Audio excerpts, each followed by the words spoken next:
Dans l'actualité de ce samedi, l'organisation d'une marche blanche à Paris, suivant l'exemple de la Belgique après l'affaire Dutroux, contre la loi du silence qui n'épargne ni l'école, ni l'église, ni même la justice, dont les dysfonctionnements sont dénoncés par plusieurs associations. La mobilisation de plus d'un millier de personnes contre les violences faites à l'enfant. Fanny Auvergne et Bernie Muriot. Pas de slogan, de chansons, juste des symboles, comme cet ours en peluche, bâillonné. Un symbole de la loi du silence qui entoure la pédophilie. Pour briser cette omerta, plus de 1500 personnes étaient réunies à Paris dans le calme pour dénoncer les abus dont sont victimes les enfants et la passivité des institutions. Je suis ici parce que j'ai un monsieur qui a touché ma fille. Elle avait 2 ans et 11 mois. Ça s'est passé en novembre 98 et depuis j'attends toujours pour savoir si cette personne va être ou inculpée ou mise en examen. Parmi les manifestants aussi des familles, des professeurs, des avocats, inquiets, parfois scandalisés par le traitement de certaines affaires de pédophilie.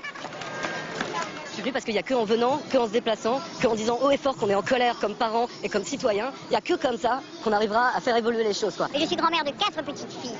Et donc j'ai très peur pour mes petites filles. Il faut absolument soutenir les enseignants parce qu'on voit beaucoup de choses. Et puis par manque de courage, parce qu'on est lâche aussi, par manque de courage, par manque d'encadrement et de soutien, on laisse tomber.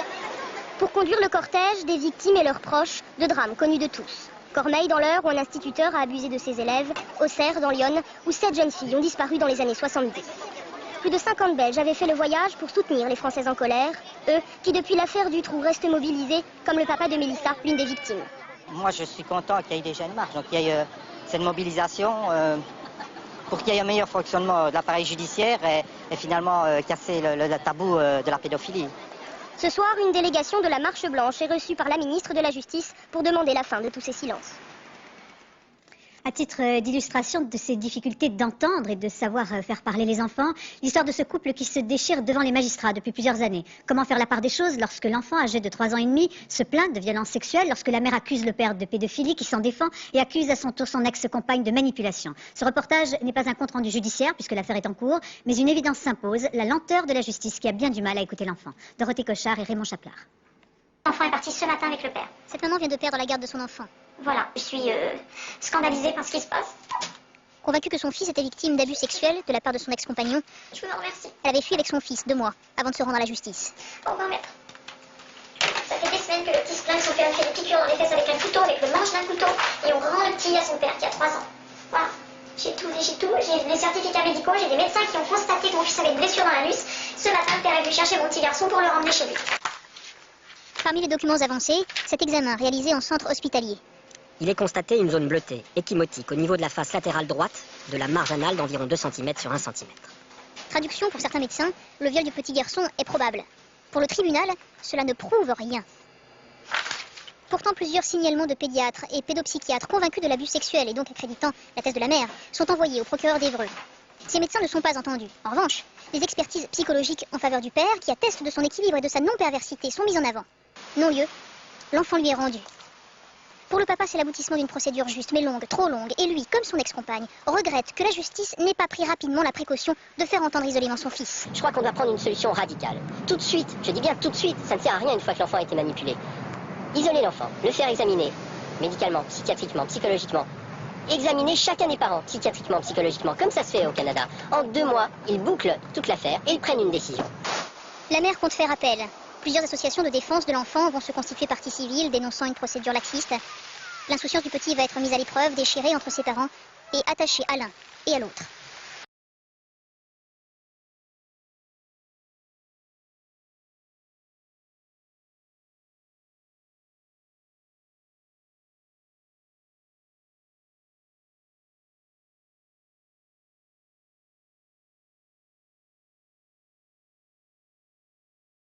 Salut à tous. Le court reportage que vous allez entendre, je vous ai pas mis l'image pour ne pas être striké, résume à lui seul l'état de la France en matière de pédocriminalité. Des familles effondrées en Haute-Savoie après la relaxe d'un enseignant jugé hier pour des soupçons d'agression sexuelle sur des élèves dans l'école maternelle dont il était le directeur dans le village de Cornier près d'Annemasse. 19 enfants de petite section ont été entendus par les gendarmes, mais le juge a estimé que leur témoignage ne permettait pas de prouver la culpabilité de cet homme, ce qui choque profondément les parents qui avaient porté plainte. Gwenaëlle Vindrestin. Sarah est tombée de très haut quand elle a appris la relaxe de l'ancien maître de sa sa fille, jugée pour agression sexuelle sur 19 enfants. Je suis complètement abasourdie et en même temps écœurée. On a piétiné leur souffrance. Quand je suis venue la chercher à l'école, sa première question, ça a été « Maman, est-ce que Bruno, il est en prison maintenant ?» Je lui ai dit « Non, il est pas en prison. » Elle m'a dit « Mais alors, il peut aller où il veut. Alors il peut venir nous chercher. » J'ai honte de la justice de mon pays. Dans son délibéré, le juge a considéré que les enfants étaient trop jeunes pour pouvoir porter de telles accusations, ce qui révolte cette mère de famille. J'aimerais bien qu'on m'explique comment ça se fait qu'à 3 ans, des enfants peuvent parler de masturbation, peuvent parler d'érection. À 3 ans, un enfant ne tient pas ces discours-là. Alors j'aimerais beaucoup, moi, que les juges m'expliquent quelle a été l'enfance de leurs enfants. Pour Valérie Chambet, avocate de plusieurs parents, la justice envoie avec cette décision le mauvais message aux prédateurs sexuels. Toute relaxe donne de l'espoir aussi à ces gens-là, dans le sens où ils ont très souvent, en s'attaquant à des enfants, le sentiment qu'ils seront impunis puisqu'ils sont l'adulte et que les autres sont les enfants. Les parents des enfants concernés n'attendent désormais qu'une seule chose, que le parquet fasse appel pour avoir ainsi le droit à un nouveau procès. Comme on dit, no comment. Pour finir, je vous invite quand même à liker cette vidéo, à la partager, à y laisser des commentaires, à vous abonner à ma chaîne et bien sûr à me soutenir sur mon compte Tipeee. Sur ce, je vous souhaite quand même une bonne journée. Ce qu'il faut comprendre, c'est que les magistrats ont dans leur boîte à outils de compréhension d'une situation un certain nombre d'experts. La nomination est assez obscure concernant ces experts-là. Nous avons des magistrats qui ont leurs petites habitudes avec tel ou tel expert, mais nous avons surtout des experts qui n'ont eu aucune formation actualisée, aucune compétence poussée dans la parole de l'enfant. Nous n'avons pas d'experts pédopsychiatres, pédopsychologues. Dans les années 70-80, on a quelqu'un qui s'appelait Gardner, qui était un pédophile notoire, qui s'est suicidé pour échapper d'ailleurs à un procès en pédophilie, qui avait essayé d'argumenter à grand renfort d'études pseudo-scientifiques qui n'ont jamais été validées au niveau de la rigueur scientifique, c'est important de le dire, le terme de syndrome d'aliénation parentale. Ce Richard Gardner, curieux psychiatre, ne pouvant se vanter que d'un grade de sergent dans son véritable cursus universitaire, le voici à l'œuvre. Let's play a funny trick on Daddy, says Mom to a 7-year-old. Let's go into the police station and you tell them that Daddy played with your penis. That'll be a funny joke. True story, destroyed the man's life. Gangbusters came in and that was the end of him. Autrement dit, les enfants qui diraient qu'un parent les touche, forcément, ils seraient aliénés. C'est-à-dire que ça serait le parent dit protecteur qui lui mettrait ça dans la tête. On sait qu'il y a 72% de classements sans suite et qu'il y a souvent ce syndrome d'aliénation parentale qui prend le dessus, qu'on a des experts qui sont tronqués au ministère de la Justice. J'ai des centaines de décisions de juges aux affaires familiaux qui vont décider d'un transfert de garde au nom de ce syndrome-là, sans aucune assise scientifique, sans aucune assise médicale. En matière de pédopsychiatrie, l'absence d'assise scientifique serait-elle la règle? Ainsi, les pseudo-droits sexuels des enfants, inventés dans les années 50 par Alfred Kinsey, autre fou dangereux, au travers d'innombrables expériences filmées, véritables séances de torture, il a voulu prouver que les enfants étaient des êtres sexuels dès la naissance. À l'époque, on préférait en rire. Car comme dit Kinsey qui lui sait, on n'est pas de bois. Et pour ceux d'entre vous qui seraient un peu demeurés et qui suivraient difficilement, je vais vous causer statistiques. Comme l'a dit Kinsey, les statistiques causent. 50% des bonnes femmes américaines ont reçu des propositions malhonnêtes avant l'âge de la compétition. Depuis, cette idéologie pro-pédophile a été largement promue par l'Organisation mondiale de la santé. Il y a eu il y a quelques années au niveau de l'Organisation mondiale de la santé ce qu'on appelle les droits sexuels. Sauf que derrière cette loi, vous aviez un certain nombre de partisans connus de la pédophilie, certains ayant été condamnés, qui ont œuvré, fait un véritable lobbying pour que la loi passe. Et dans cette loi, il y avait la nécessité d'initier au plaisir les enfants dès la maternelle, à l'école, avec des études qui sont absolument abjectes au niveau éthique. Masturber des bébés pour voir jusqu'à quel moment, combien de temps il faut pour qu'ils aient une érection, enfin des choses assez hallucinantes. Mais l'OMS a validé ça. Il y a même eu en Europe, quand la loi est passée, des boîtes qui ont été vendues avec des matériels pour les écoles maternelles. Maternelles, c'est des petits, c'est des 2-5 ans, avec des pluches en forme de sexe. Et l'objectif de la séance d'éducation à la sexualité en classe était de montrer comment un sexe de garçon en peluche faisait pour rentrer dans une vulve en peluche censée représenter le sexe d'une fille. L'éducation à la sexualité, c'était ça. Le syndrome d'aliénation parentale est une plaie. est une plaie dans l'institution judiciaire. Ce syndrome d'aliénation parentale repose sur une théorie issue d'un esprit unique, mais qui a totalement diffusé dans le milieu judiciaire, alors qu'il n'est aucunement reconnu par les plus grandes autorités médicales et scientifiques internationales. On a ce qu'on appelle le DSM, qui est une classification internationale des maladies mentales. La dernière version DSM-5, elle date de 2013. Il y a eu un lobbying extrêmement fort, des pressions extrêmement fortes qui ont été rapportées par les membres constitutifs du DSM, les scientifiques, les médecins, les psychiatres qui constituent le DSM, pour dire attention, on ne peut pas faire n'importe quoi, parce qu'il y a eu beaucoup de pression pour que rentre dans le DSM-5 le syndrome d'aliénation parentale. Il y a eu un refus catégorique de le faire rentrer, considérant que ça n'était pas un syndrome, ni un symptôme, que ça n'était pas une pathologie. Le syndrome d'aliénation parentale est l'arme, je dirais, fatale, utilisée par les magistrats pour anéantir la parole d'un enfant et le parent protecteur. Comme le SAP n'est plus dans le DSM-5, les avocats ne manquent pas d'idées, ils regardent qu'est-ce qui existe dans le DSM-5, Munchausen par procuration, qui est une maladie psychiatrique où on induit les troubles à son enfant. Donc du coup, on voit fleurir depuis 4-5 ans dans les protocoles, dans les expertises, dans les arguments, les conclusions des avocats, la mère, souvent, certaines fois le père, et Munchausen par procuration, puisqu'on n'a plus le droit de parler du SAP. Nous verrons ce que dira le président de la République, puisque je vois qu'à l'occasion de la journée internationale pour l'élimination des violences faites aux femmes, il s'exprimera sur les violences faites aux femmes. Violences faites aux femmes, c'est une chose, mais violences faites aux enfants... Ah mais les violences faites aux femmes, c'est pas un tabou chez nous. Oui. En revanche, j'aimerais bien entendre notre président de la République s'exprimer sur les violences sexuelles faites aux enfants. Oui, c'est vrai. Parce que ça, c'est une réalité. Il y a eu, vous savez, le hashtag balance ton porc. Oui. Et moi, j'aimerais bien qu'il y ait le hashtag balance ton pédo. Oui. Parce qu'aujourd'hui, des pédophiles en France, nous en avons des centaines qui pullulent dans les écoles, qui pullulent dans les associations sportives et qui pullulent aussi dans les milieux politiques et médiatiques. Donc il est grand temps de s'emparer de cette question-là et d'avoir des paroles politiques sur ces questions-là. Et le changement de la loi en fait partie. Là, je dirais, les cours d'assises, ces jugements-là ne sont que le reflet de notre société. Aujourd'hui, nous ne voulons pas voir les viols d'enfants, nous ne voulons pas les entendre et surtout, nous ne voulons pas les sanctionner.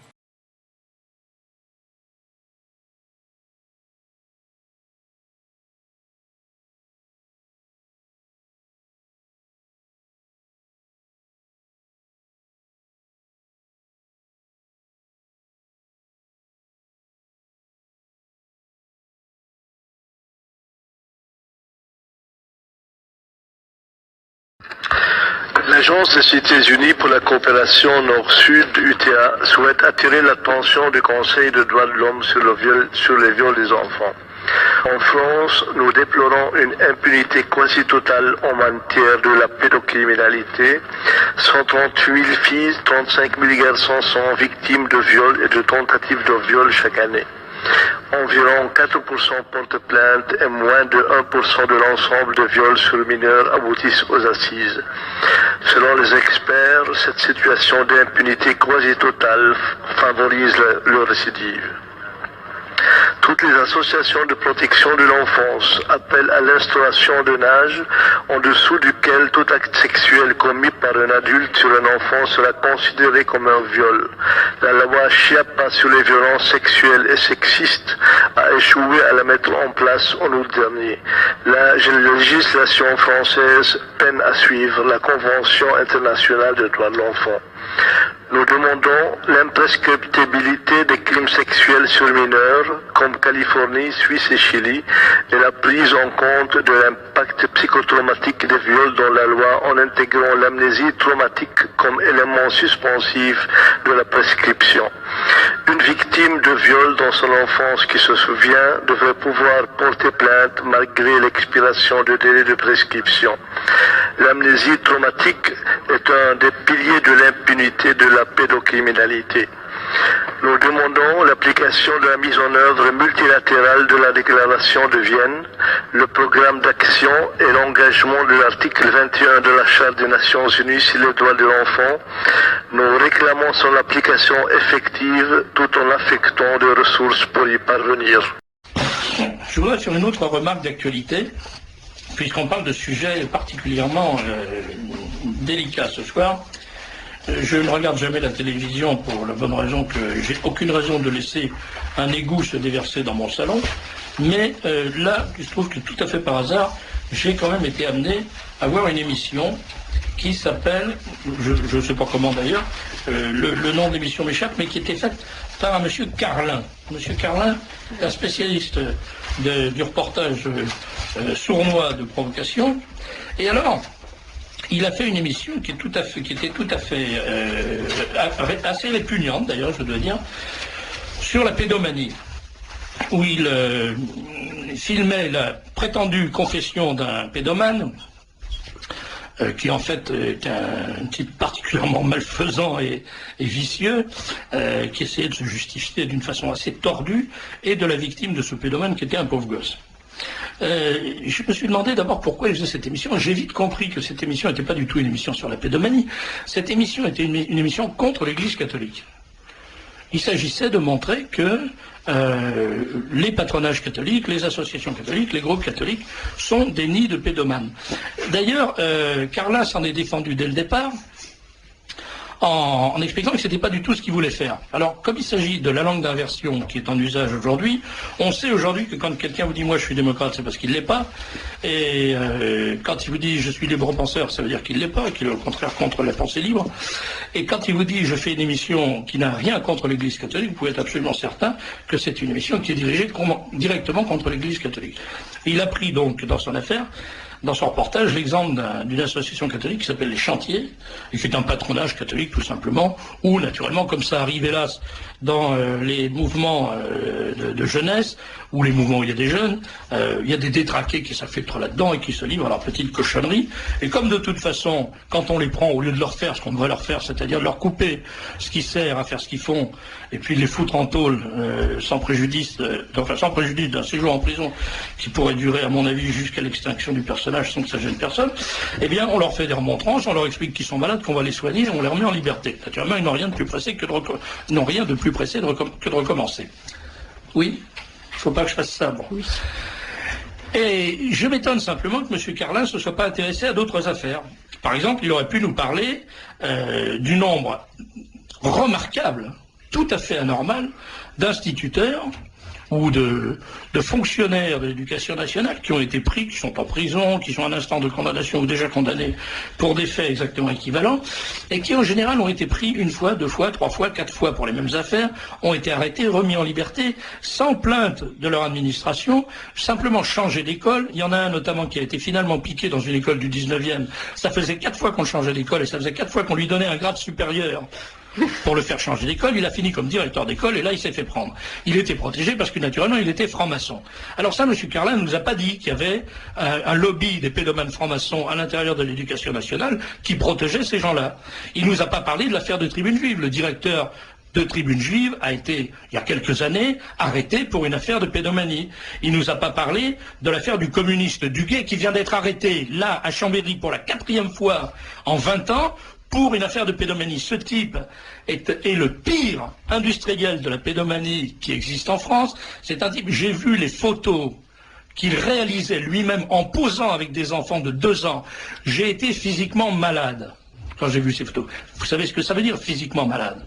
Comme quand on est assis dans le sens contraire dans le train et qu'on a mangé un peu trop de boudin gras. Voilà, j'ai été malade. C'est tellement répugnant. Ce type est arrêté systématiquement. Il est mis en prison pour 2 ans. Il est remis en liberté. Il déménage et il recommence. Il avait commencé à Saint-Ouen. Il est parti ensuite à Bordeaux. Puis il est parti dans le Midi et il vient de se faire reprendre à Chambéry ou à Annecy, je ne sais plus exactement. À chaque fois, c'est la même chose. Il est à la tête du plus grand réseau de pédomanes d'Europe.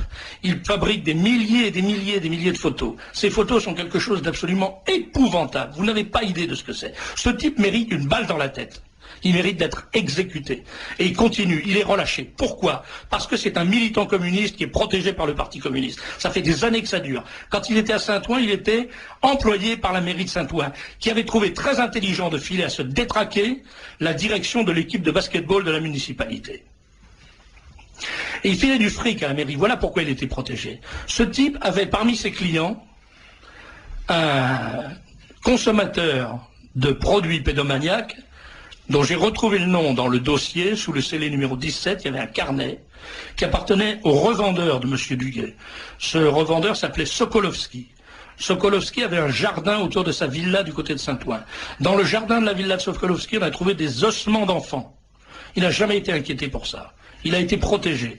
Dans son carnet, il y avait le nom de ses clients à qui il envoyait les photographies. Parmi ses clients, il y avait un garçon qui s'appelait l'homme du pullover rouge, Christian Ranucci. Ranucci, c'est ça.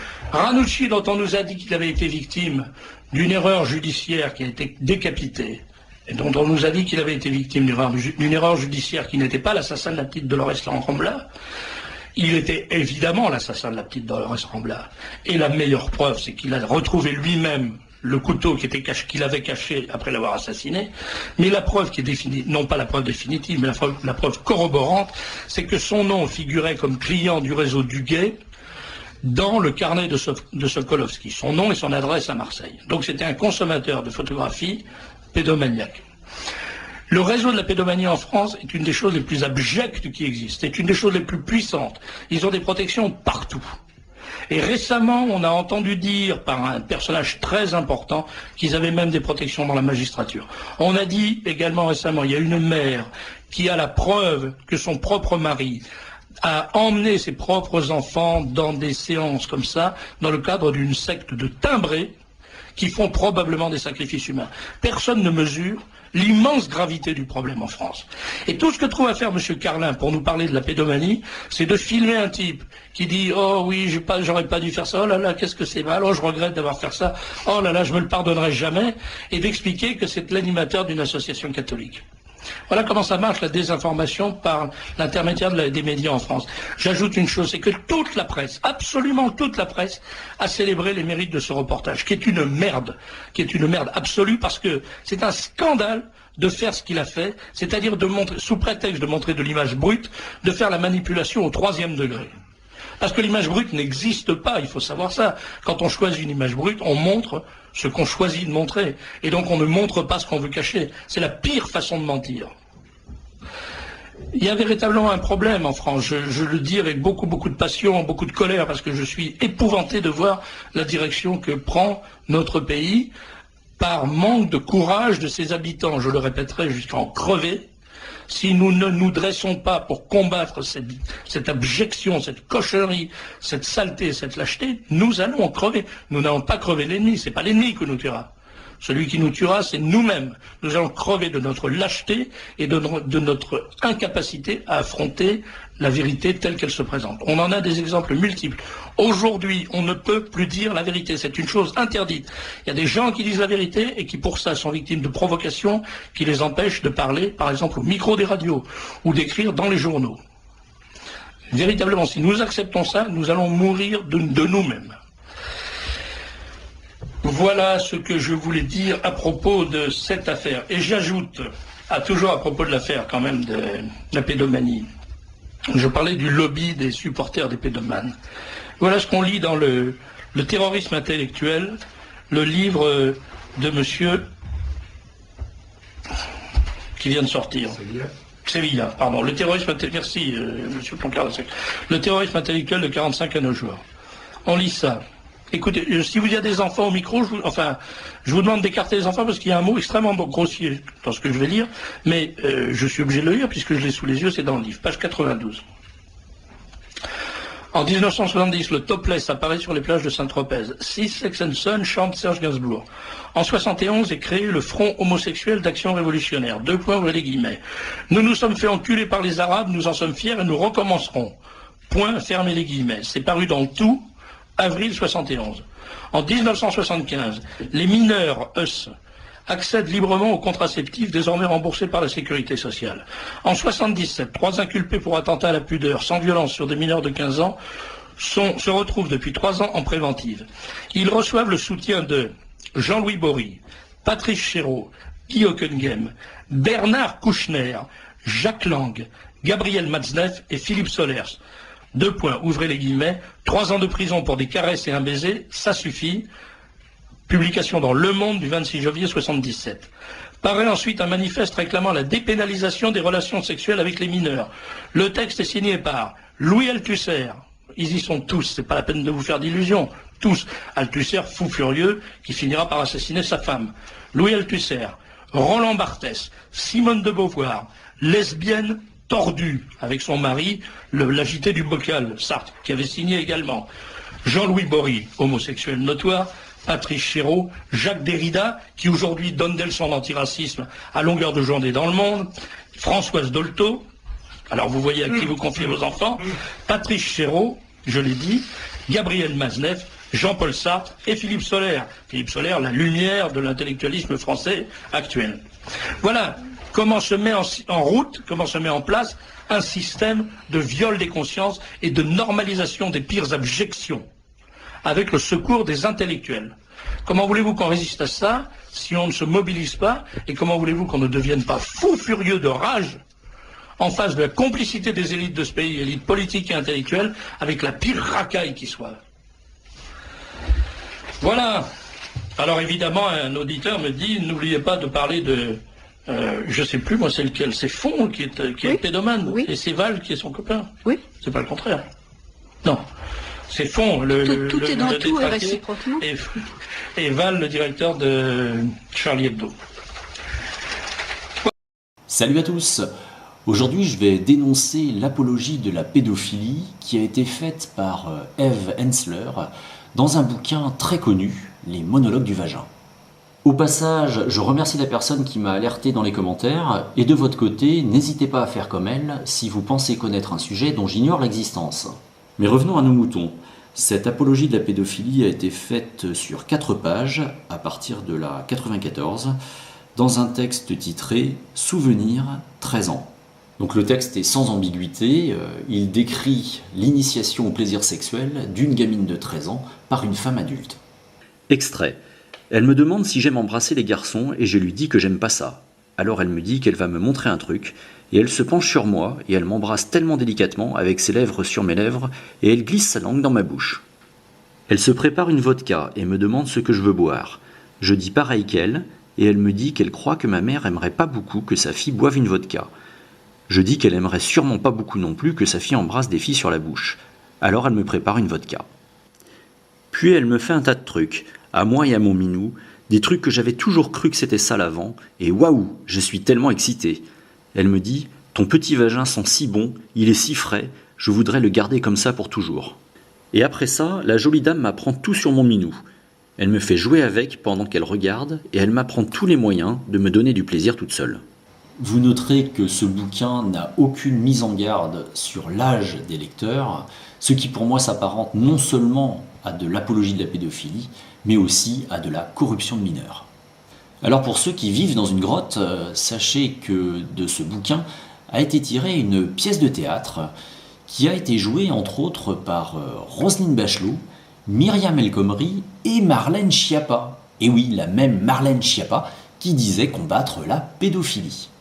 Sur ce, je vais vous laisser aller vomir, mais je vous souhaite cependant une bonne journée.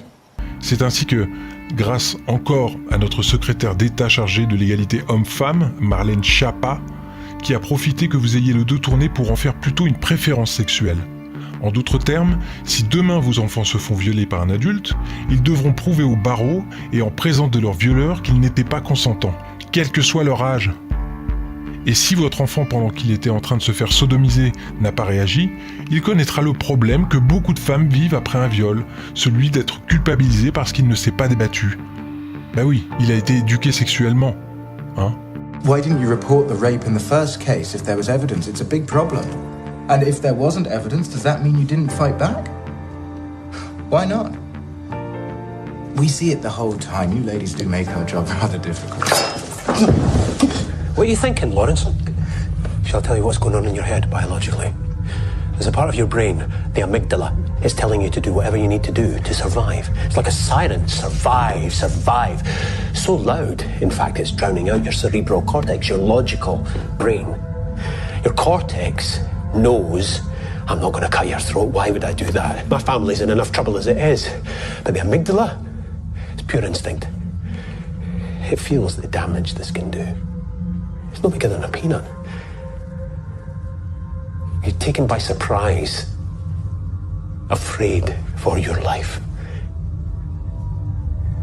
We're programmed to do whatever will ensure our survival. And sometimes that's nothing.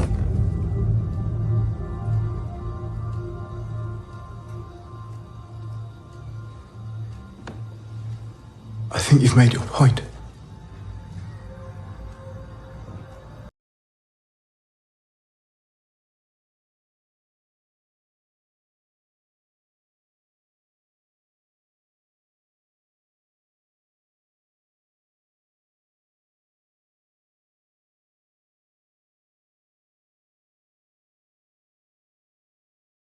Je veux aussi vous interpeller sur pour un sujet que beaucoup considèrent comme injuste pour 40% des victimes de violences sexuelles. C'est celui de l'amnésie traumatique. Cette question s'adresse à Madame la ministre de la Justice. C'est avec révolte que je m'adresse à vous et j'en appelle à votre humanité, Madame la ministre, à votre sens de la justice pour mettre fin à un système qui veut que le voleur de voiture soit bien plus puni que le voleur de vie. Vendredi dernier, le tribunal correctionnel du Mans rendait un jugement inacceptable. Il condamnait un grand-père récidiviste ayant commis un viol sur sa petite fille de 8 ans à seulement 8 mois de prison avec sursis, requalifiant son acte inhumain, ce crime, en agression sexuelle. Lors du procès, le procureur déclarait ne pas avoir le moindre doute quant à la culpabilité du prévenu. Alors, puisqu'il est nécessaire de le rappeler inlassablement et que rien ne change, rien n'évolue, non, le viol n'est pas un délit, Madame la Ministre, le viol est un crime. Il est reconnu par les conventions internationales et européennes, et par l'OMS comme un problème de société et de santé publique majeur. Cette scandaleuse affaire de correctionnalisation nous laisse sans voix et nous prouve à nouveau que la loi Schiappa ne change rien à la situation judiciaire actuelle, extrêmement défaillante en matière de sanctions des violences sexuelles sur mineurs. Ce violeur incestueux encourait théoriquement 20 ans de réclusion pour viol devant une cour d'assises, Madame la Ministre, 8 mois seulement et avec sursis. Cette affaire nous rappelle l'urgence d'instituer un seuil d'âge avec une infraction spécifique qui dira que tout acte de pénétration commis par un adulte sur un enfant est un viol et doit par conséquent être jugé comme tel. Maître Marie Grimaud, mais je suis sonné par la façon et interloqué par la façon dont vous avez commencé cette émission en me disant la France est vraiment aujourd'hui le paradis des pédophiles parce que nous sommes un des pays d'Europe qui a la loi la moins dure, la moins répressive vis-à-vis d'eux. Moi, j'invite tout à chacun à aller dans un tribunal sur la gestion des viols de ces enfants. Il faut savoir que plus de 90% des viols sont correctionnalisés. Ça veut dire que le magistrat enlève la notion de pénétration pour sortir des cours d'assises et mettre ces dossiers-là dans des tribunaux correctionnels. Première chose. Donc déjà, on a une fiction juridique qui se fait autour de ces affaires-là. Donc s'il n'y a pas pénétration, il n'y a pas viol, et donc ça va en correctionnel. Et en correctionnel, ça n'est plus viol, mais délit seulement, ce qui est plus soft. Même quand dans la réalité des faits, toute la preuve est là et le magistrat sait qu'il y a eu viol, pour des questions de bonne administration de la justice et pour la rapidité des audiences, nous abondons objectivement le fait qu'il y a eu pénétration et nous mettons ces dossiers qui relèvent de la cour d'assises entre les mains des juges correctionnels. Donc déjà, il y a cette fiction-là qui se fait. Maintenant, sur les condamnations, il faut quand même savoir que la plupart des condamnations relèvent du sursis. Aujourd'hui, les magistrats considèrent que de violer un enfant, que d'agresser sexuellement un enfant est une infraction bien moins grave que de l'escroquerie ou tout simplement du trafic de stupéfiants. Attends. Vous me dites que la plupart, ça veut dire plus de 50%, oui. La plupart des délits sexuels avérés se termine sur le plan judiciaire par une peine avec sursis. Oui, exactement. Et le message, il est clair. Vous pouvez être pédophile, finalement, vous ne risquez pas grand-chose. Or, le premier des messages à adresser, c'est que si vous violez un enfant, c'est 20 ans. La parole est à Madame Sophie Oconi, qui a 3 questions, n'est-ce pas ? Alors, oui. Merci Madame la Présidente. Mesdames les ministres, je veux vous exprimer ici ma satisfaction à voir ce débat aussi crucial que celui de la lutte contre les violences sexuelles et sexistes ce soir. Et en même temps, comment ne pas regretter l'horaire choisi pour ce débat, 23h30, 23h45, horaire qui démontre une fois encore le peu d'intérêt que la société porte à ce sujet. J'y vois aussi une étrange consonance avec l'adoption de votre loi, il y a 8 mois, par un vote simple, en pleine nuit, dans un hémicycle désert. Alors qu'elle aurait dû faire consensus, tant la cause était partagée, cette loi a paru insatisfaisante, loin des enjeux, elle a déçu, elle a engendré un sentiment de frustration, sentiment très largement partagé sur les bancs de cet hémicycle, y compris au sein de la majorité. Ce fut également le sentiment quasi unanime des associations et ONG très en attente. Par exemple, beaucoup d'entre nous appelaient à la création d'une infraction spécifique qui disposait que tout acte sexuel commis par un adulte sur un enfant serait un viol, sans avoir à prouver une quelconque absence de consentement. Vous nous rétorquez que, sous couvert d'un risque d'inconstitutionnalité, nous ne pourrions la créer. Force est de constater que cet argument est à géométrie variable dans les politiques que vous portez. En effet, pour bon nombre de projets de loi, ce risque a été balayé d'un revers de manche de votre part. En revanche, lorsqu'il s'agit de protéger nos enfants, alors le Conseil constitutionnel vous effraie. Comprenez notre étonnement. Les experts que nous avons rencontrés s'accordent tous sur cet argument. La création d'une infraction spécifique, comme nous le proposons, ne serait pas frappée d'inconstitutionnalité. En outre, la loi renforçant la lutte contre les violences sexuelles et sexistes n'instaure absolument pas, comme vous le laissez à penser à travers les médias, un tel seuil d'âge. Et je me réjouis de la création d'un groupe de travail chargé d'évaluer les condamnations depuis votre loi. Mesdames les ministres, à quand une loi ambitieuse et protectrice pour les victimes qui mettrait un terme à cette totale impunité des agresseurs sexuels? Ceci étant dit, permettez-moi de vous indiquer combien nous considérons les associations, les ONG et un certain nombre de députés de ces rangs, combien cette loi finalement ne protège pas les victimes de pédocriminalité, mais qu'elle renforce plutôt le pouvoir interprétatif, ce que vous disiez d'ailleurs, interprétatif du juge. Et les juristes et professionnels du droit s'accordent tous sur ce constat. Et je tiens à votre disposition, Madame la Ministre, l'ensemble des décisions judiciaires qui ont été prises depuis l'adoption de cette loi. C'est assez parlant.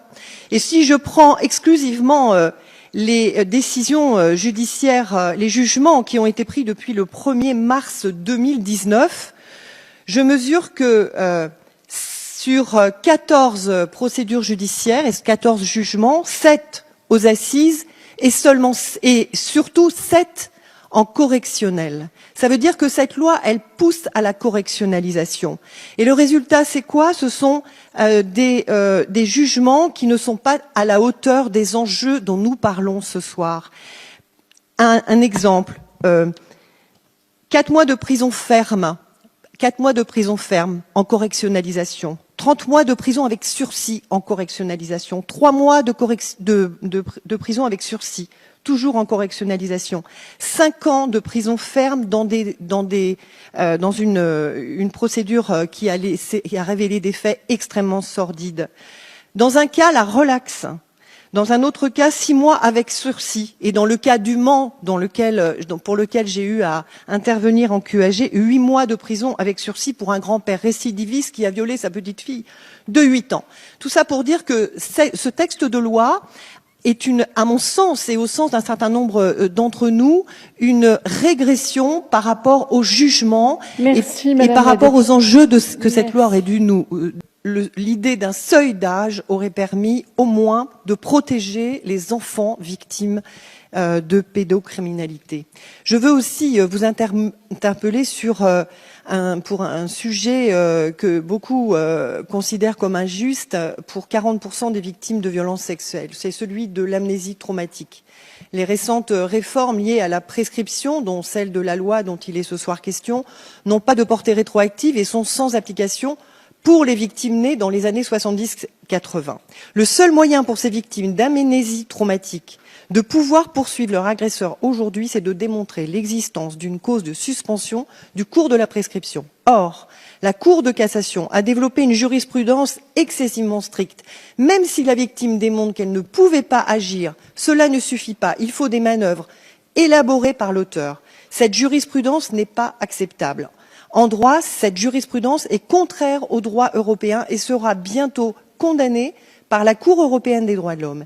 Elle méconnaît le droit à une enquête, article 3 de la Convention européenne des droits de l'homme, et méconnaît le droit à un procès équitable, puisque du fait de la prescription de leur action, ces personnes n'ont pas accès à un tribunal. C'est posé par l'article 6 de la Convention précitée. Votre loi n'a pas pris en compte le dramatique problème de l'amnésie traumatique. Toutes les victimes devraient pouvoir disposer des mêmes droits, ne serait-ce que dans un esprit de justice et de réparation vis-à-vis de ces personnes pour qui l'agression a été si inacceptable que l'oubli a été le seul moyen de faire face, le seul moyen de survivre. L'histoire de l'abbé Prénat, je ne sais pas si vous avez vu le film Grâce à Dieu, qui est un remarquable reportage finalement de cette histoire et qui démontre combien l'amnésie traumatique est un vrai sujet. Votre loi les a oubliés, nous ne nous les oublions pas, et je voudrais que vous m'indiquiez ce que vous pensez de ce sujet concernant l'amnésie traumatique. Son cas est exemplaire, c'est pour ça que je suis ravi qu'elle soit venue et qu'elle souhaite parler, parce que son cas illustre, c'est le premier cas que je cite dans mon bouquin, hein, Sandrine. Je cite pas de nom, parce que comme il y a l'action judiciaire, il faut quand même éviter, comme j'ai déjà dit, les éventuelles poursuites. Donc si tu peux, Sandrine, résumer. On va essayer de résumer. Donc j'avais une première fille en 2000 qui avait 4 ans. Vous pouvez parler un peu plus fort. Oui, excusez-moi. Donc j'avais une première fille qui est ici présente, donc la première victime en fait. Lorsque j'ai rencontré mon compagnon, elle n'avait que 4 ans, c'est 3 ans et demi à peu près. Donc elle s'est confiée tout d'abord à sa grand-mère maternelle. Je vivais avec son bourreau, donc forcément ce n'est pas à moi qu'elle a parlé. Et tout s'est mis en place. Et là, ce qu'il faut savoir, c'est que quand on est dans une institution, quand on a été formaté par cette institution, forcément, à qui on croit le premier, c'est la justice, les services sociaux, la gendarmerie, mais tout ce petit système auquel on est formaté depuis qu'on est dans l'éducation nationale, depuis qu'on écoute les informations, qu'on écoute nos présidents, nos chefs, etc. Donc je n'ai pas entendu ma fille. Donc là, j'ai été considérée par la justice comme un petit ange blanc, voilà. Non pas défenseur d'une enfant victime, mais défenseur d'un prédateur. Donc j'ai fait le choix, moi, d'entendre la justice et de penser qu'elle n'était pas victime et que tout ceci n'existait pas. Donc j'ai fait 2 autres enfants à cet homme-là, un garçon, une fille. Un garçon qui a été la grande joie de cet homme parce que il allait pouvoir transmettre quelque chose. Et puis une petite fille avait encore sa nouvelle joie, parce qu'elle allait subir exactement les mêmes faits que sa sœur aînée. Voilà. Donc moi j'ai découvert ça en 2007, avec stupeur, où je douche ma fille, je la sors, je la mets dans sa chambre, je lui tourne le dos pour prendre un pyjama dans son armoire. Et là je la vois commettre un acte assez surprenant, où elle essayait elle tentait pour moi d'introduire un doigt dans son sexe. Donc là je lui demande... Pourquoi tu fais ça? Donc on aurait dit qu'elle avait fait mal. Alors je lui demandais très gentiment. Et elle me dit, mais c'est papa qui fait ça. Donc là je prenais la claque de ma vie. Ça faisait 7 ans que j'étais dans l'ignorance, 7 ans que j'avais cru la justice, que j'avais cru les services sociaux, que j'avais cru les services de gendarmerie. Sur ces faits avec son petit frère qui me dit, mais oui c'est vrai, moi je l'ai vu faire. Elle a pleuré. Et qui était là... Ops, elle s'est renfermée dans sa chambre, on n'en a plus entendu parler. La fiche que vous voyez là, c'est précisément ce que sont les enfants victimes aujourd'hui. Ils sont totalement effacés, on ne les voit pas. Et ça, c'est le mot silence. C'est ce que veut la société aujourd'hui, c'est qu'on se taise. Ça, c'est demandé par les ministres, c'est demandé par nos présidents de la République successifs, c'est demandé par certains services sociaux, je ne dis pas tous, mais certains, c'est demandé par les services de l'ordre, en grand nombre. Parce que moi, depuis, je paie le prix, mais ceux qui en paient le plus grand prix, ce sont les enfants. Donc en 2007, qu'est-ce que je fais lorsque ma fille me dit ça? là où enfin j'ouvre les yeux et je me dis je me suis fait tronquer par tout ce système, ben, je demande le divorce, j'essaye de porter plainte au plus vite et là on m'empêche de porter plainte dans les temps, donc le divorce prend le dessus. Donc comme beaucoup de cas vous entendrez dans les journaux, ben, c'est une séparation conflictuelle, le parent invente ceci pour avoir ses enfants. Moi j'ai tout perdu dans ces histoires, hein. J'ai perdu mon travail, je travaille dans l'éducation nationale, j'ai perdu ma maison, mais avant tout j'ai perdu mes 3 enfants. J'ai été menacée par un magistrat qui a été JAF successivement dans mon histoire, puis JE. Il faut savoir qu'un magistrat ne doit tenir qu'une seule et unique position dans les affaires. Là non, elle a eu les deux, et elle m'a menacée verbalement, alors que je n'étais pas accompagnée d'un avocat. Je m'occupais personnellement du cas. Pourquoi ? Parce qu'à ce jour, elle se porte de nouveau partie civile. Elle a eu 4 fois des classements sans suite dans 4 départements différents. Et mon fils, lui, a vu. Lui peut raconter. Lui n'a pas peur, il n'a pas subi. Uniquement les filles ont subi. Donc lui, il parle. Et il parle encore et encore, jusqu'à ce qu'on me les arrache. Il parle encore. Et que disent les magistrats ? Ce qu'il a pu entendre. Alors que ces mots sont très précis dans le procès verbal. J'ai peur pour ma sœur, je sais ce qu'il lui a fait. Donc il parle de sa sœur jumelle. Je n'ai pas peur pour moi, je ne sais pas. Il hésite encore, puis il dit, je ne sais pas ce qu'il pourrait me faire. Pour le faire taire, les services sociaux ont fait décaloter mon fils alors qu'il n'avait aucun souci pour qu'il se taise définitivement, ce qu'il a dû prendre exactement comme un viol. Lorsque j'ai vu mes enfants 1 fois par mois, 90 minutes encadrés de 2 éducatrices, bourrasses, à 50 cm de nous, on ne pouvait pas se parler. Je peux vous dire que mon fils, il a fallu qu'il fasse cogiter sa petite tête de 7 à 9 ans pour essayer de me faire passer des petits messages que je ne comprenais pas forcément de suite. Donc j'ai été jugée, moi, pour non-représentation d'enfants, à 12 mois de prison, dont un ferme, alors que j'en ai fait 2. Nous avons été menacés de mort par cet homme-là, par sa famille, par sa nouvelle compagne, parce que nous avions dénoncé les faits. J'ai fait intervenir la gendarmerie, j'ai écrit à tous les magistrats concernés par notre affaire, que ce soit des JAF, des JE, etc. Personne n'a réagi. J'ai été interpellée par la gendarmerie une première fois pour qu'on me demande pourquoi j'étais partie, alors que je leur avais dit je pars parce que mes enfants sont en danger, nous avons été menacés de mort devant témoins. Il est impossible de récupérer ces plaintes dans son intégralité, il y avait des témoins qui sont venus à la gendarmerie, qui ont déposé, etc. Et on a placé les jumeaux, uniquement les jumeaux parce qu'il n'est pas le père de... Moi, j'ai pris la fuite parce qu'il me fallait absolument protéger ces 3 enfants. Je dis bien ces 3 parce qu'ils sont menacés tous les 3. Tu veux t'asseoir ? Non, ça va.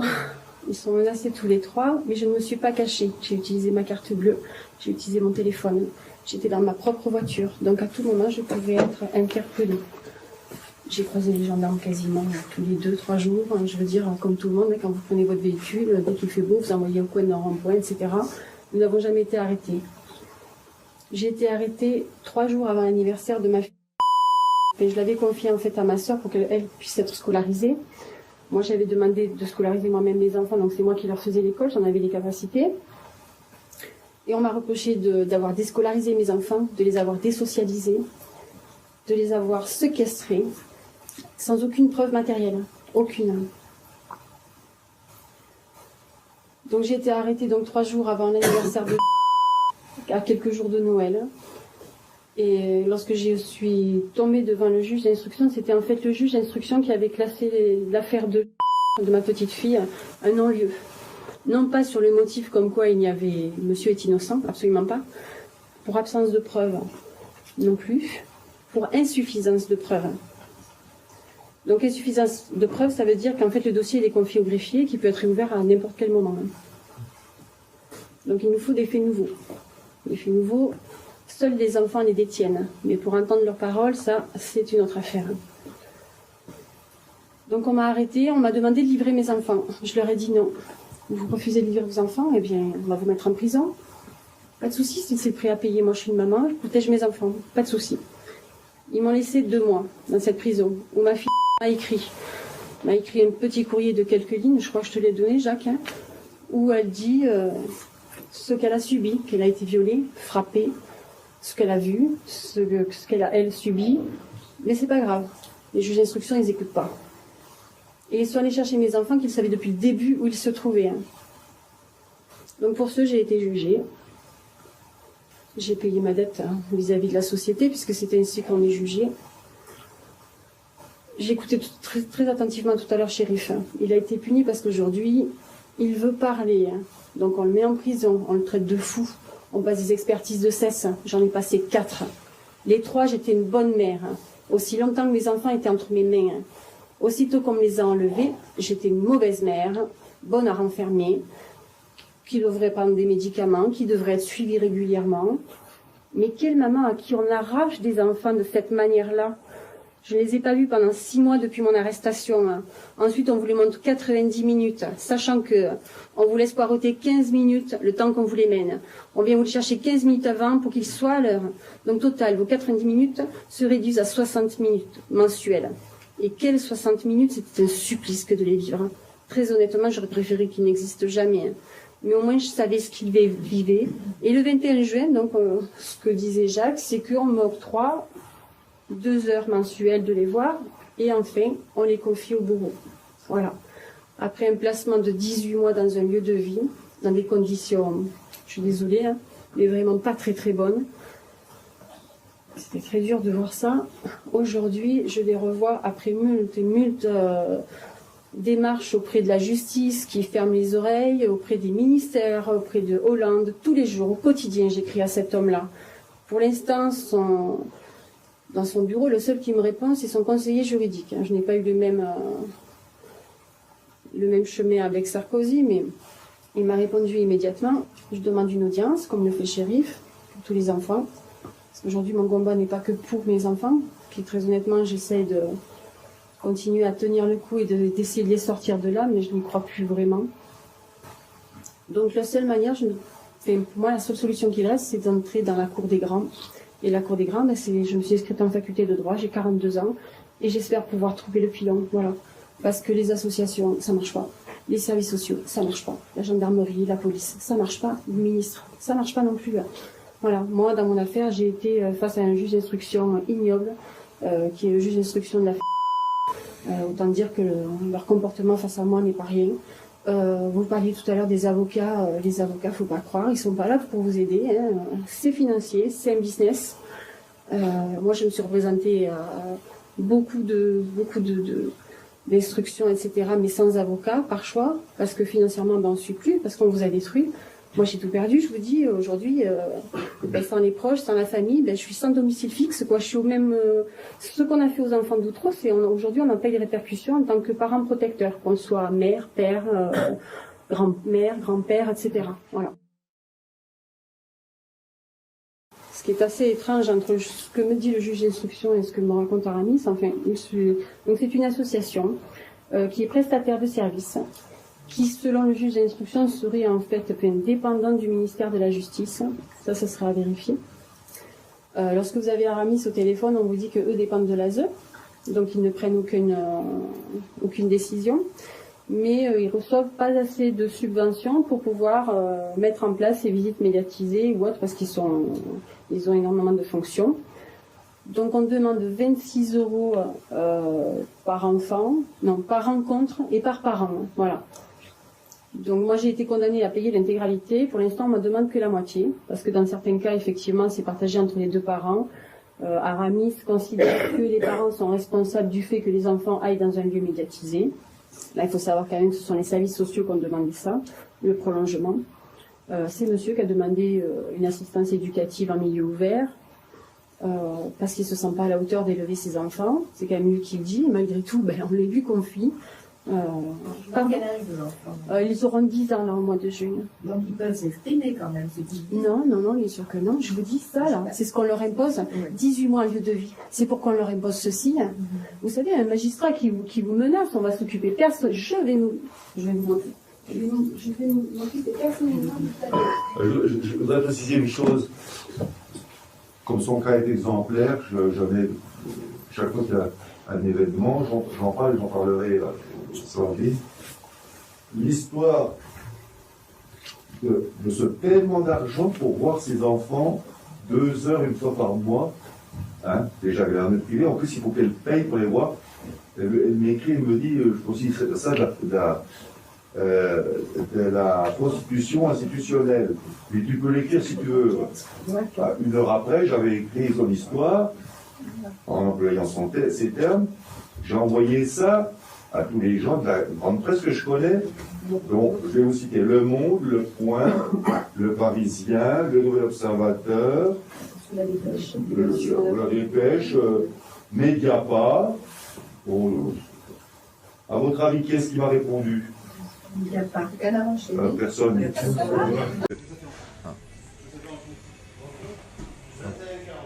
attendre qu'il y ait un petit peu de monde. Hop, voilà. Bon, bonjour, c'est Jamel Bouaban. Bienvenue sur le Média Live. Donc, je suis actuellement en compagnie de Morad El Attab. On va attendre qu'il y ait un petit peu de monde. Lui et de Nadia. Après, je vais. Donc voilà, on commence à voir des gens qui commencent à arriver. Donc on va faire la présentation. Donc actuellement je suis avec Morad El Attab, géopoliticien. Donc on va attendre encore un petit peu. Ça monte. Donc c'est sur un sujet dont je vais vous parler avec Morad El Attab. Donc voilà, on est déjà à 155 personnes sur le direct, 169. On est pratiquement à 200 sur le direct. Donc je vous inviterai à partager au maximum. Donc on va commencer le direct. Donc c'est Jamel Bouaban pour le Média Live. Bon, bonjour Morad El Attab. Bonjour. Vous êtes écrivain, l'un de vos sujets est la géopolitique. Vous avez été primé pour vos travaux plusieurs fois.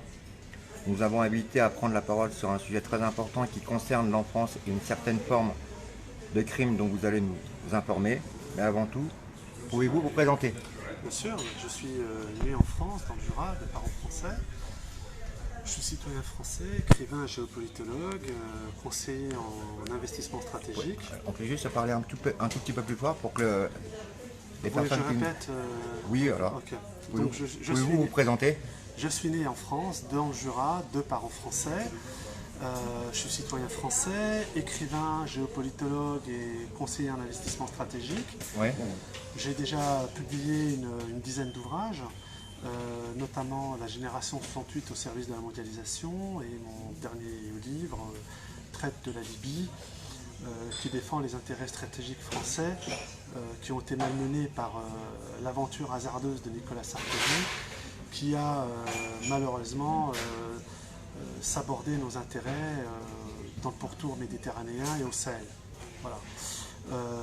J'ai 46 ans, je n'ai aucun antécédent judiciaire, aucune condamnation, je ne souffre d'aucune pathologie sur le plan physique et psychologique, parce que vous savez comme moi qu'en France, lorsque vous abordez des sujets un peu litigieux, un peu dérangeants, on vous prête des attributs d'ordre psychiatrique. Et depuis 5 ans, donc mes 2 enfants mineurs sont prisonniers d'un réseau pédocriminel, ouais, où il y a des agents de la DGSI, des services secrets français, habilités secret défense. Il y a probablement d'autres enfants. Et les graves dysfonctionnements que j'ai constatés... Non mais là c'est juste pour commencer, voilà, pour vous présenter. Mais justement, oui. J'explique pourquoi, parce que il y a aussi d'autres enfants dans le sens où les graves dysfonctionnements que j'ai constatés au sein de l'institution judiciaire, il faut savoir que les juges dans ce type d'affaires ne jugent plus en droit mais en opportunité, et au sein aussi de la préfecture de police de Paris, car il y a un point commun entre mon affaire et celle d'Epstein. Mes enfants ont été amenés à l'étranger à mon insu, des documents administratifs ont été refaits, c'est-à-dire des pièces d'identité, des passeports, sans mon autorisation, sans mes signatures, ce qui est extrêmement grave et illégal par ailleurs. Alors vendredi dernier, il y a plus d'une semaine, vendredi, enfin c'était un vendredi, c'était il y a 2 semaines, il me semblerait, vous avez lancé un message sur Twitter accompagné d'une lettre ouverte à Laurent Nunez. Pourquoi? Je lui ai écrit d'abord pour le sensibiliser. Il est l'ancien patron de la DGSI, il est secrétaire d'État au ministère de l'Intérieur. Donc, et pour le mettre au pied du mur, parce que ou bien il agit, ou bien il cherche à camoufler et à étouffer l'affaire. Ça, c'est son problème. J'ai même envie de dire, c'est lui et sa conscience.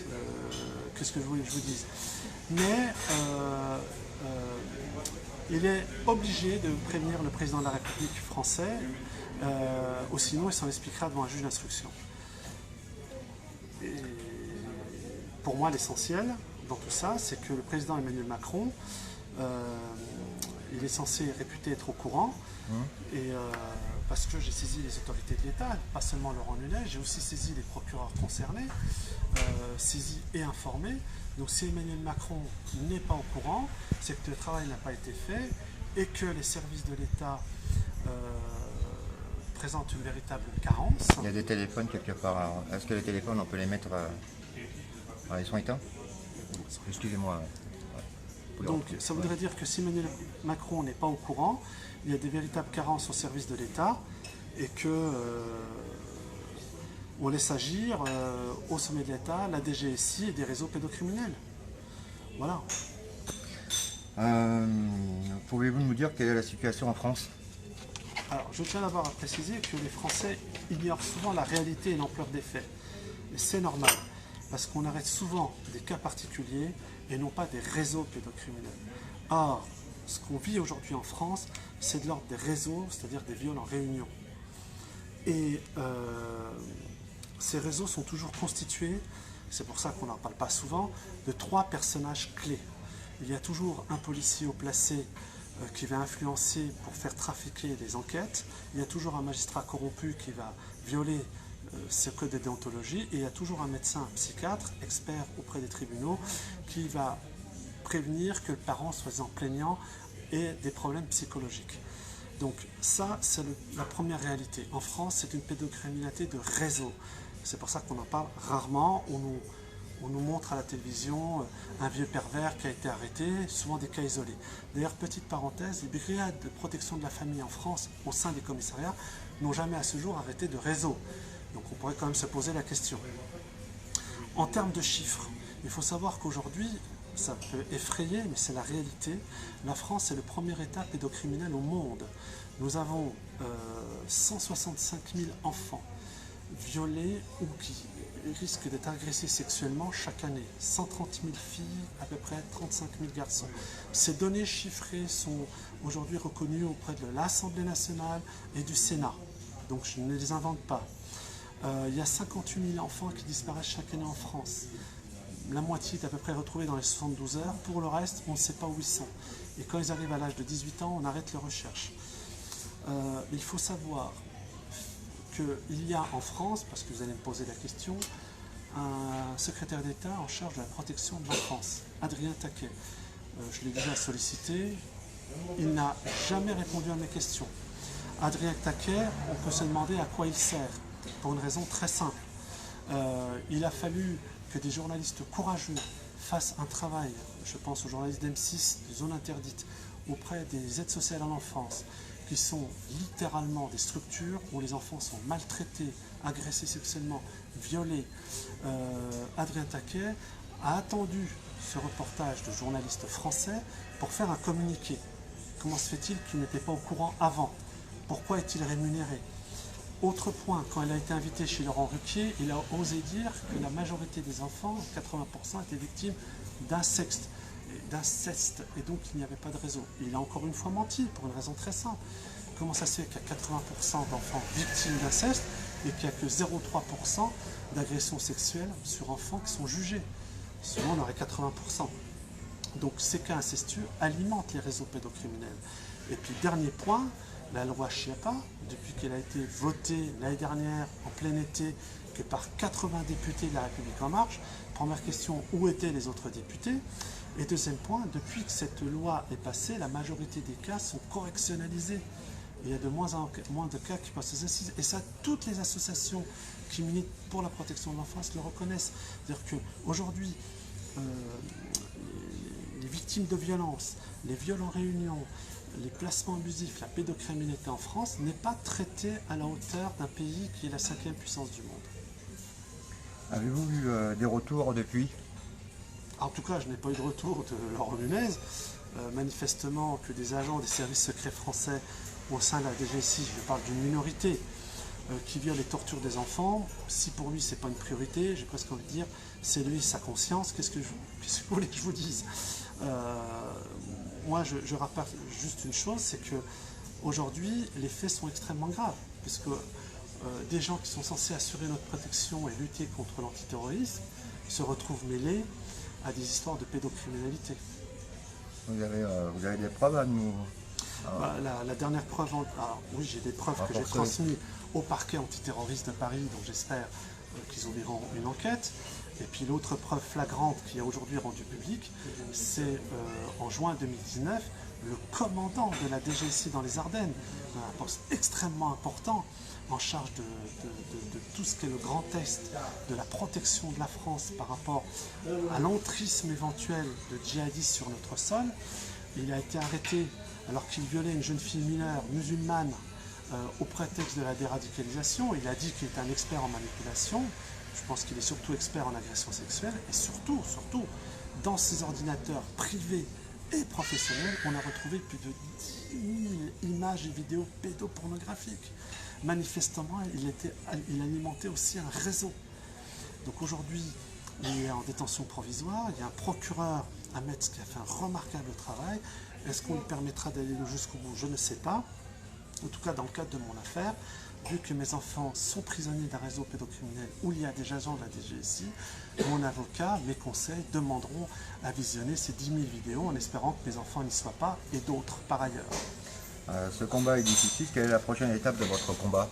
La prochaine étape, c'est bien sûr la mobilisation, une prise de conscience collective, car nos enfants en France sont en danger. Les Français sont pour l'instant endormis, j'ai envie de dire, mais je vais vous dire une chose très simple. Les Français subissent une grave crise économique. De plus en plus, les gens sont appauvris. On le voit avec les manifestations des Gilets jaunes. Mais est-ce que, pour autant, vous pensez que les Français vont accepter que leurs enfants soient en plus violés? Je vous raconte, et je vous dis dans les yeux, les Français vont se réveiller avec une puissance phénoménale pour mettre à bas tous ces réseaux pédocriminels qui s'en prennent à leurs enfants. Trop, c'est trop. Emmanuel Macron est au courant. Dans votre question, qui est somme toute extrêmement pertinente, il y a une chose qui est très importante et que je dois dire. Du fait que je rende publique cette affaire, les réseaux pédocriminels français ont toujours la même méthode pour détruire la parole du parent plaignant. Et j'en sais quelque chose puisque le chef de la politique pénale générale et le substitut général ont tenté de le faire à mon endroit. J'espère qu'ils seront bientôt démissionnaires de leurs fonctions. À chaque fois, ils disent exprès que c'est un conflit familial, pour que les Français ne s'intéressent pas à l'histoire. À chaque fois, ils essaient de retourner l'accusation contre le parent plaignant, ce qui m'est arrivé. D'ailleurs, j'ai porté plainte à Versailles. Il s'avère qu'on essaie de classer sans suite mon affaire, alors que j'étais accusé d'une grave diffamation.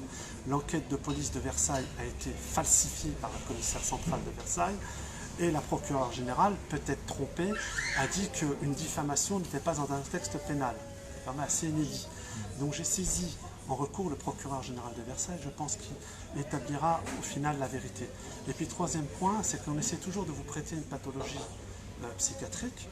Or là, j'ai la preuve que le Conseil national de l'ordre des médecins, qu'on voit aujourd'hui faire la leçon au professeur Raoult et Perron, a permis à ce qu'un document extrêmement important qui était l'aveu du médecin expert psychiatre dans mon affaire, que le docteur Dubec, apologiste du viol, a reconnu que la juge dans mon affaire, Géraldine Charles, je la cite, lui avait téléphoné et il a reconnu qu'elle lui avait fait pression pour orienter son rapport. Bizarrement, son rapport aujourd'hui a disparu. Rapport qui a été rédigé par la conseillère ordinale. Donc les faits sont extrêmement graves. Les réseaux pédocriminels ne reculent devant rien. Il faudra que le Conseil national de l'ordre des médecins s'explique d'abord là-dessus, sur le fait qu'il protège aussi ces réseaux, plutôt que s'en prendre aux professeurs Perron et Raoult. Comment peut-on vous aider pour ceux qui nous écoutent? Alors déjà, déjà, il y a un point important. L'homme que vous avez en face de vous, ils n'ont pas hésité à me ficher S. Je suis passé à huis clos, Conseil d'État contre le ministère de l'Intérieur. Le Conseil d'État, bizarrement, m'a empêché de pouvoir avoir accès à mes fiches S. Donc ces pédocriminels déviants de la DGSI avaient écrit un paquet de saloperies sur moi, mais ils n'ont surtout pas répondu aux conclusions de mon avocat. Donc aujourd'hui, j'ai saisi la CEDH pour fichage S illégal. J'irai jusqu'au bout parce que ça permettra à beaucoup de gens et beaucoup d'innocents à ce qu'ils ne puissent plus être fichés S illégalement en France, aussi bien pour des combats sociaux, éducatifs, culturels ou contre la pédocriminalité. Nous avons mis en place aujourd'hui avec un certain nombre d'amis une mobilisation avec une centaine d'amis déjà, mais j'ai dû aussi, en raison de l'affaire de la DGSI dans les Ardennes, où la majorité des enfants, pour le coup, fait rare, parce que d'habitude c'est plutôt des enfants de familles modestes, j'ai employé le mot blanc, même si j'aime pas l'exprimer. Là pour le coup la DGSI s'en prenait majoritairement à des enfants dont les parents étaient musulmans. Donc ils commencent à violer et à torturer des enfants dont les parents sont turcs, algériens, marocains, tunisiens, sénégalais et maliens. J'ai prévenu les autorités de ce pays, on va tenter de mettre en place une enquête internationale, parce que ce qui se passe en France est très grave. Et aujourd'hui, j'ai mobilisé à peu près 700 000 Français musulmans patriotes, à travers à peu près 200 mosquées, pour nous engager aux côtés de nos frères français, qui n'ont pas oublié leurs racines, j'ai presque envie de dire christiques, pour sauver les enfants de notre patrie française. Voilà. Et obliger M.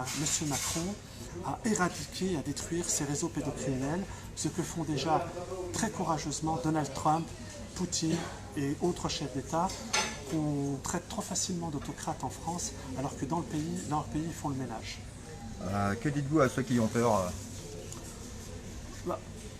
J'ai pas tout à fait répondu aussi à votre question sur l'aide que vous pouvez m'apporter. Oui, on finira par aujourd'hui, alors, l'aide que vous pouvez m'apporter, pas seulement à moi, mais à toutes ces femmes et ces hommes qui militent dans le cadre de la protection de l'enfance, parce que c'est affreux ce qui se passe en France. Affreux. J'ai même envie de dire criminel. D'abord, c'est par de la propagande. Au maximum 7 vidéos, de rapporter que je suis disponible pour d'autres vidéos sur d'autres sujets, et de fédérer autour d'un même slogan qu'on va mettre en œuvre qui est « Ceci n'est pas un consentement d'enfant ». Le slogan, je le répète, « Ceci n'est pas un consentement d'enfant ». Voilà. Ça va être le fameux hashtag. Le fameux hashtag. Et nous allons nous battre, bien sûr, grâce à cette vidéo, à la propagation de cette vidéo, à ce que les enquêtes soient enfin ouvertes. Et auprès du parquet antiterroriste, parce que j'ai déjà déposé les plaintes, nous ne lâcherons rien, nous ne lâcherons pas. D'ailleurs, petite parenthèse, j'ai porté plainte il y a déjà 1 an pour violence sur mineurs auprès du doyen des juges d'instruction. La plainte n'est toujours pas instruite. Rien qu'en termes de délai raisonnable, la France va être condamnée par la Cour européenne des droits de l'homme. Donc il faut sauver nos enfants. Et bien sûr, à votre question finale... Que dites-vous à ceux qui ont peur? Mais d'abord, il ne faut pas avoir peur. Qui peut avoir peur d'une ordure qui baisse son pantalon pour violer un enfant? Zut, le français, je suis né en France, j'ai grandi en France, et dans le Jura, en Franche-Comté. Le français, il est plein de valeurs antiques, il est plein de chrétienté, il est plein d'une fierté gauloise. J'ai presque envie de dire, mais comment vous pouvez vous courber devant l'ignominie et la vermine? Ces gens-là, il n'y a aucun réseau de puissance qui les protège. Rien. Ils jouent d'une peur qui est purement fantasmatique. Vous ne pouvez pas avoir peur de quelqu'un qui viole des enfants. Qui il est? Imaginez, attribuez-lui la vérité de ce qu'il est. Ne tombez pas dans la servitude volontaire que dénonçait déjà la Boétie. Ce sont des parasites, ce sont des vermines, les pédocriminels. D'accord? Ils baissent le pantalon pour violer des bébés, des enfants de 5-6 ans. Et d'ailleurs, Marie Grimaud l'a rappelé. Nos magistrats en France, qu'ils arrêtent de croire que des enfants de 5-6 ans sont consentants. Jamila Alaf a fait un travail exceptionnel en dénonçant la pédocriminalité. D'ailleurs, elle a été invitée chez André Berkoff pour ce faire. Et d'autres. J'espère qu'ils seront vus et qu'il y aura une véritable visibilité par rapport à eux. Je sais qu'il y a une femme courageuse du prénom de Nadia qui est en train d'organiser une conférence une manifestation contre la pédocriminalité en juillet à Paris. Le 25 Alors vous êtes au courant mieux que moi, le 25 juillet, il faudra la soutenir, il faudra marcher dans la rue, il faudra dire à nos magistrats c'est terminé. Et si vous prenez l'engagement de défendre les pédocriminels, nous allons manifester pour introduire votre responsabilité pénale dans l'ordonnance de 58. Et vous rendrez des comptes. Il y a une manifestation à Genève également, le même jour? Oui. Apparemment le même jour à Genève, c'est ce que j'ai cru savoir. Oui. J'espère qu'elle sera soutenue. Moi, si vous me permettez un remerciement public, parce qu'elle s'est investie dans mon affaire et ça va vous paraître un peu surprenant, je tenais à remercier publiquement Ivanka Trump. Je répète, Ivanka Trump, la fille du président Donald Trump, qui est en charge de la lutte contre la pédocriminalité au niveau national et qui a déjà permis l'arrestation, grâce à une cellule du FBI dédiée au trafic humain, plus de 5000 pédocriminels dans le monde, dont en France. Ils ont permis aussi l'arrestation en France de réseaux pédocriminels, mais ce n'est pas médiatisé, bizarrement. Et je sais qu'elle suit mon dossier de près et je la remercie, comment dire, infiniment, vraiment de tout cœur, infiniment, de vouloir sauver aussi des enfants français. Merci à elle, merci aux Français qui vont s'engager avec nous contre ce grave fléau qui touche la France aujourd'hui. Je vous rappelle qu'il y avait Epstein, résidait pour moitié du temps en France, qu'il violait des enfants français. Il nous faut sauver tous ces enfants et je garde espoir auprès de tous nos concitoyens qui, à chaque fois qu'il a fallu manifester contre l'injustice et pour protéger les enfants, ont été présents. Vous me voyez, je le fais à visage découvert, je fais partie de ces parents plaignants. Il y en a 165 000 chaque année en France qui, pour la plupart, ne peuvent pas aller jusqu'au bout de cette démarche. La plupart sont des mamans, à 80% des cas. Elles sont détruites par le système, elles sont détruites par les réseaux. On les prétexte qu'elles sont folles ou dépressives, c'est faux. Ce sont des femmes courageuses. Je suis aussi quelque part le porte-voix de toutes ces personnes. Merci à vous, merci à votre média, et nous allons gagner.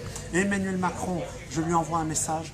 Monsieur le Président de la République, agissez vite, car nous ne serons pas faire, et ça en coûtera votre élection si vous voulez rien faire. Alors, il y avait juste une question de Véronique Bagnier, il y en a plusieurs, mais je vais en prendre une. Combien de magistrats et avocats et ministres sont pédophiles? À mon sens, il y a beaucoup trop aujourd'hui de faits de pédocriminalité où des magistrats sont impliqués. Il y a encore 15 jours, le juge des enfants de Dijon mettait sa fille de 12 ans sur un site pédopornographique. Il y a eu quelques années de ça, un magistrat important qui était vice-procureur à Versailles, qui a été attrapé dans le cadre de forums où il échangeait plus de 5000 images vidéo pédopornographiques. Le malheur, c'est qu'il n'a pris que 8 mois de prison avec sursis et 1 000 € d'amende. Je trouve que tout ça va s'arrêter très vite. Aujourd'hui, il y a un mouvement international qui est créé autour de ça. Encore récemment, en Bulgarie, en Turquie, en Allemagne, 30 000 personnes viennent d'être arrêtées.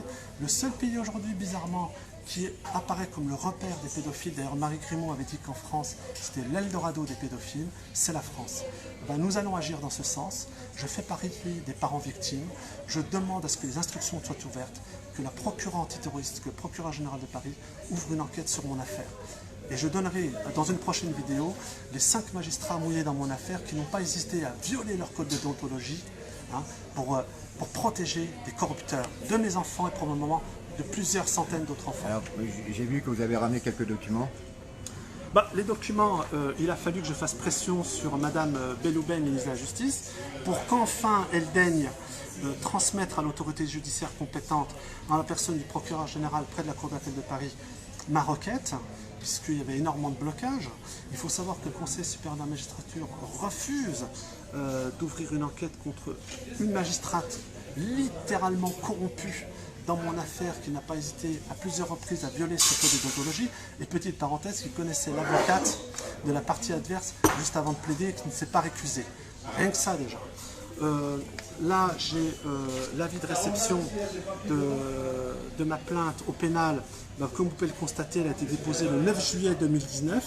Donc ça fait 1 an que ce n'est toujours pas traité. Pourquoi ce n'est pas traité? Quels sont les pédocriminels déviants au sein de la DGSI qui ont pu faire pression sur la magistrature afin que l'affaire ne soit pas traitée? La dernière en date, c'est l'avis de classement sans suite à Versailles, où la procureure dit que les faits dénoncés pour des faits de diffamation ne sont pas punis par un texte pénal. Il suffit de taper sur Google pour voir qu'une diffamation c'est une infraction pénale. Là vous avez ma plainte auprès du procureur général de Paris. Elle fait 7 pages. Il y a le nom de tous les magistrats concernés dans mon affaire. Et là, c'est ma plainte auprès de la procureure antiterroriste de Paris, où effectivement, mon ex-compagne dit apprendre, je l'ai par attestation d'huissier, elle rend public des lieux visés par des attentats terroristes sans que jamais elle ait pu être interrogée. Donc, en plus de ça, ces agents de la DGSI mettent en danger nos enfants, puisqu'ils les violent et les torturent, mettent en danger nos concitoyens français parce qu'ils ne font pas leur travail contre l'antiterrorisme, mais mettent aussi en danger nos forces militaires armées, forces sentinelles, puisque manifestement ils savent où il y aurait des attentats, mais ne les empêchent pas. Alors on peut féliciter ces ordures, et j'espère que dans un avenir très très proche, Emmanuel Macron va prendre la mesure de ce qui se passe, parce qu'il y joue sa future réélection. Je le dis, Emmanuel Macron, vous êtes aujourd'hui notre président de la République.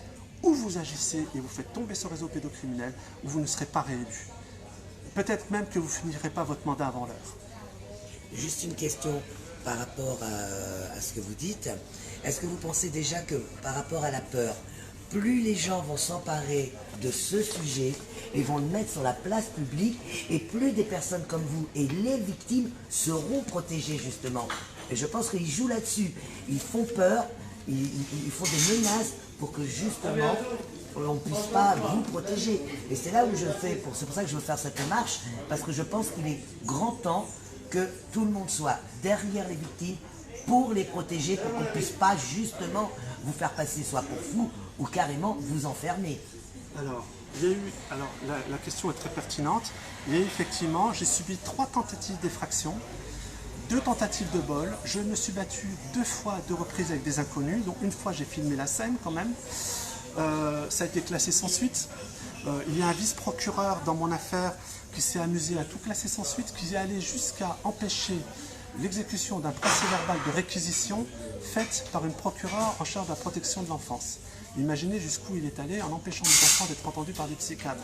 Mais je vais vous dire une chose, la peur, elle a changé de camp. Oui. Elle a complètement changé de camp. Moi aujourd'hui, j'ai fait une lettre ouverte au président de la République, donc il est au courant de tout, les Français sont au courant de mon affaire. Aujourd'hui, ils n'osent même plus venir me menacer et autres. Aujourd'hui, c'est eux qu'on peur. Je vais vous donner la prochaine fois les noms des magistrats. Il faut savoir que le commissariat du 17e arrondissement, la commissaire centrale du 17e arrondissement, Catherine Jourdan, la commissaire centrale du 8e arrondissement et la commissaire centrale de Versailles ont falsifié les enquêtes, je le dis face caméra, et ont bénéficié de l'aide de 2 voyous de l'IGPN, dont j'ai les signatures mais pas les noms. On va les retrouver grâce au juge d'instruction, qui ont validé les falsifications d'enquête. Ils vont tomber, ils vont tous tomber, et on va sauver des milliers d'enfants. Ce n'est que le début. Juste une question. Alors juste une dernière question. Vous mettez beaucoup vous espérez beaucoup, disons en Macron, en M. Macron, mais est-ce que vous ne pensez pas que justement, quand on voit son parcours, quand on voit sa femme Brigitte Macron, qui est effectivement peut-être sa femme, mais à la base, elle était son professeur, ce n'était qu'un étudiant mineur, pensez-vous pas que ça va être peut-être compliqué, puisque indirectement, lui-même, si on regarde bien, a été un peu dans cette situation d'enfant abusé, même s'il a épousé son pédophile. Moi, personnellement, excusez-moi, j'emploie les mots comme ça devrait être. Pour moi, une femme de 40 ans qui détourne un enfant de 14 ans, je suis désolé. Bon, on ne peut pas parler de consentement en plus. Alors attendez, 2 choses. Premièrement, j'interpelle le président de la République, c'est-à-dire la fonction. Il portera un autre nom, je dirai son nom. Bien ça, sûr. c'est une chose. Deuxièmement, dans le cadre de sa vie privée entre lui et sa femme et son épouse, qui est devenue son épouse, il faut savoir que Brigitte Macron, j'ai déjà sollicité 4 fois, donc j'espère qu'elle aura, elle prendra la mesure de la gravité de ce qui se passe en France. Je pense qu'elle a déjà plus ou moins connaissance, et qu'à ce moment-là, on verra. Je demande à être reçu par elle avec des avocats et des représentants de l'association de protection de l'enfance, pas ceux qui ont protégé les salopards de l'affaire Outreau, mais les vraies associations de protection de l'enfance. Et on verra à ce moment-là. Moi, je sais en tout cas une chose, c'est qu'aux États-Unis, ils ont pris la mesure des choses. Melania Trump, la dernière fête de l'indépendance aux États-Unis, elle a porté une robe dessinée par Alexander Green qui représentait des dessins de victimes d'enfants abusés sexuellement. Donc je pense qu'en France, il y aura une prise de conscience et que M. Emmanuel Macron, président de la République, parce que je le vise directement, c'est à lui aujourd'hui, parce qu'il possède tous ses pouvoirs, de mettre à mal ces réseaux pédocriminels. De toute façon, il n'aura pas le choix. Dans mon affaire, il y a des gens de la DGSI, il y a des gens qui sont en charge de la protection de la sûreté nationale. Ils se sont mouillés avec des pédocriminels, probablement aussi des magistrats qui les ont aidés dans ce faire. Ils vont tous tomber. Restons sereins et fiers d'être français, d'être animés, et nous n'ayons peur de personne, car il n'y a aucune peur à avoir. Et tous ensemble, combattre pour la protection de nos enfants. Mais on gagnera tous ensemble. On est bien d'accord. Le combat, il est pour tous les enfants de France. Bon, en tout cas, je vous remercie d'avoir été plus ou moins clair sur le sujet de la pédocriminalité. C'est moi qui vous remercie. En tout cas, et de le porter à visage découvert, chose qu'il n'y en a pas beaucoup qui ont le courage, parce qu'on sait toute la répression que vous pouvez subir. Donc, je l'ai subi, mais bientôt eux subiront. Je l'ai subi et bientôt eux subiront la radiation à la foudre des Français. Merci Morad à la table. C'est moi qui vous remercie et je remercie vos auditeurs et vos lecteurs et ceux qui visionneront cette vidéo et la diffuseront au plus grand nombre. C'est aussi ça le prix de la protection. Voilà. Merci à vous, c'était Jamel Bouaban pour le Media Live. Donc j'étais en compagnie aussi de Nadia. Voilà, un petit coucou. Et je vous souhaite une très belle journée et je vous dis à très bientôt et je vous remercie à vous toutes et à vous tous pour vos commentaires. Merci à vous. Merci à vous.